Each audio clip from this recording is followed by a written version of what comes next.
여러분 안녕하십니까? 용산 포럼의 송소구입니다. 결론부터 말씀드리자면 탄핵 인용 어림도 없는 소리입니다. 지난 3월 7일 서울중앙지법 지귀현 판사의 용기 있는 판결로 윤석열 대통령이 석방되었습니다.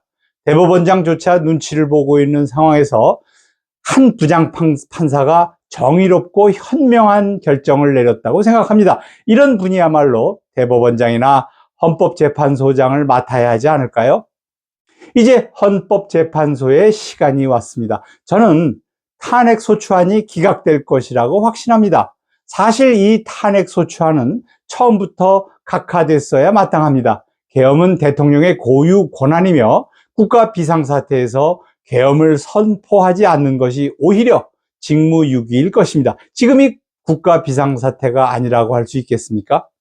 그럼에도 불구하고 민주당은 대통령을 내란죄로 소추했습니다. 내란죄는 국헌을 문란하거나 국토를 참절하려는 목적, 범죄를 의미합니다. 그런데 대통령이 국헌을 문란할 목적을 가졌다는 건 모순이며 국토 참절도 없었습니다.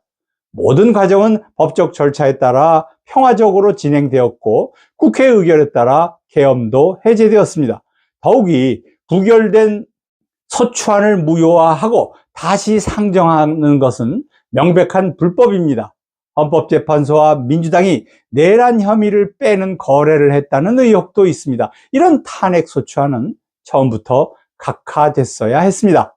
많은 분들이 탄핵 소추안이 각하되어야 한다고 주장합니다. 저 역시 그렇게 생각하지만 이미 재판이 진행된 상황에서 이제 와서 각하는 어렵다고 봅니다. 따라서 기각될 가능성이 높다고 판단합니다.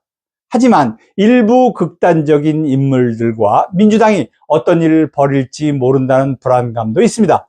그러나 만약 헌재가 탄핵 인용이라는 결정을 내린다면 상상하기 어려운 혼란을 초래할 것입니다. 대통령 변호인단은 헌재의 판결을 존중할 것이라고 했습니다. 그러나 존중한다고 했지 헌재의 판결이 내려졌으니 은퇴해서 정치를 하지 않겠다고 한 적은 없습니다. 그랬다면 처음부터 비상계몽을 시작하지도 않았을 것입니다.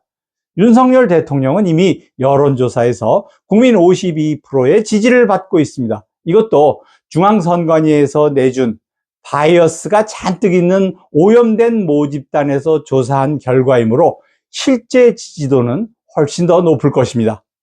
비상계몽 이후 광화문, 여의도는 물론 전국 각 도시에서 열린 집회에는 거의 1,000만 명이 참여하며 애국심을 보여주었습니다. 만약 탄핵이 인용된다면 전국적으로 민중봉기가 일어날 가능성이 큽니다. 더구나 지금은 2030이 들고 일어났는데 그 과격한 젊음을 누가 통제할 수 있을까요? 누가 감당하겠습니까? 대통령은 국민의힘을 탈당하고 신당을 창당할 수도 있습니다. 황교안, 윤상현, 나경원 같은 정치인들과 함께 새로운 정당을 만들어 정치개혁 공약으로 대선에 나설 가능성도 있습니다. 윤 대통령처럼 높은 지지를 받는 인물이 다시 정권을 창출할 가능성은 충분합니다. 민주당뿐 아니라 헌법재판소도 탄핵 인용 후 폭풍을 감당하기 어려울 것입니다. 일부 판사들은 그런 결정을 내릴 엄두조차 내지 못할 것입니다. 탄핵 인용 택도 없습니다. 감사합니다.